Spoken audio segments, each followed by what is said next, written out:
পিনাকি ভট্টাচার্য তিনি যতটা এই দেশের জন্য, দেশের মানুষের জন্য যতটা তিনি ভূমিকা রেখেছেন ছাত্র আন্দোলনে এবং তার আগে থেকে জালিমের বিরুদ্ধে, আওয়ামী দুঃশাসনের বিরুদ্ধে যেভাবে তিনি প্রতি পদক্ষেপে প্রত্যেকটা জুলুমে তিনি যেভাবে জালিমদের বিরুদ্ধে সুন্দর ভূমিকা রেখেছেন, আমরা প্রাণ খুলে তার জন্য দোয়া করি।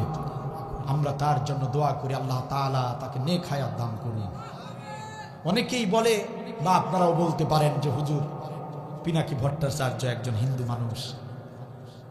আমার মনে হয়, বিশ্বাস করেন আমার ভাইরা, বিশ্বাস করেন, ওনার কথা এবং ওনার যে প্রতিবেদন, ওনার যে ভিডিও, সেগুলো দেখে আমার মনে হয় তিনি যেভাবে দেশের জন্য, শুধু দেশের নয় ইসলামের জন্যেও, ইসলামের পক্ষেও তিনি যেভাবে কথা বলেন, যেভাবে হক কথাগুলো বলেন, আমাদের দেশের অনেক বড় বড় ঈমানদার পরহেজগার মুসলমানরাও সেই রকম কথা বলতে পারে নাই।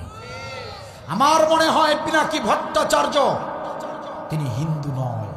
আমার বিশ্বাস, আমি তার প্রত্যেকটা ভিডিও দেখে আমার এটাই মনে হয়েছে, তিনি যেভাবে আল্লাহর নাম নিয়ে কথা বলেন, যেভাবে আল্লাহ তাআলাকে সম্বোধন করে যেভাবে কথাগুলো বলেন, আর তার যে কার্যকরী পদক্ষেপগুলো, এগুলো দেখে আমার মনে হয়েছে তিনি আসলে হিন্দু নন। হিন্দু ছিলেন, তিনি হয়তোবা গোপনে ইসলাম গ্রহণ করতেও পারে, হয়তোবা করেছেন, এটা আমার বিশ্বাস। এটার প্রমাণ আমার কাছে নেই, এটা আমার অন্তরের বিশ্বাস যে তিনি ইসলাম গ্রহণ করেছেন। করেন আর নাই বা করেন, তার জন্য আমরা দোয়া করি, আপনারাও দোয়া করবেন। কারণ তিনি আমাদের জন্য, আমাদের এই দেশের জন্য জালিমদের বিরুদ্ধে যা অবদান রেখেছিলেন, যা এখনো রাখছেন, তা বলার ভাষা নাই। অনেক বেশি ভূমিকা রেখেছেন, আলহামদুলিল্লাহ।